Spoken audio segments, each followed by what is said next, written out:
दोस्तों मेरी अज की वीडियो आ कपाह अलहमदुलिल्ला बारिशा ना लगता सी खराब हो गई होगी, लेकिन अल्लाह का शुक्र है खराब नहीं हुई तो बिल्कुल ठीक ठाक आ। तो हथों बारिशों की वजह तो है ना, बारिशा इधर हल्कियां हुई साडे इलाके तो बारिशों की वजह तो इन्हें फुल गुड्डी तो बहुत चुकी है। पहली बारिश तो बाद है ना फुल गुड्डी तो टीडा माशाल्लाह इन्हें बहुत ज़बरदस्त लगा। आ देखो माशाल्लाह फ्रूटिंग चेक करो किदा टींडिया ना तो फुल गुड्डी ना लदी पई है कपाह।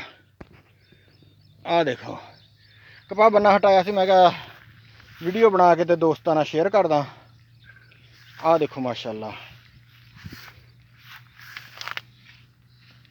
अल्हम्दुलिल्लाह बहुत ज़बरदस्त आ। ते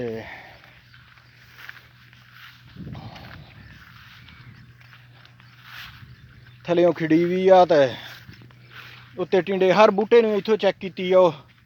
अल्हम्दुलिल्लाह ज़बरदस्त आ। पहलों लगता सी कि कपाह इस साल धोखा ही देगी, लेकिन इंशाअल्लाह अल्लाह की ज़ात तो बहुत उम्मीद आ कपाह धोखा नहीं दिंदी,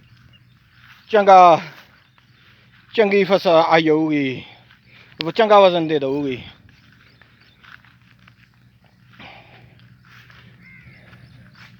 आ देखो आ भी माशाल्लाह और J5 सी बिज सीड का हैगा 109 102 109 नहीं 102।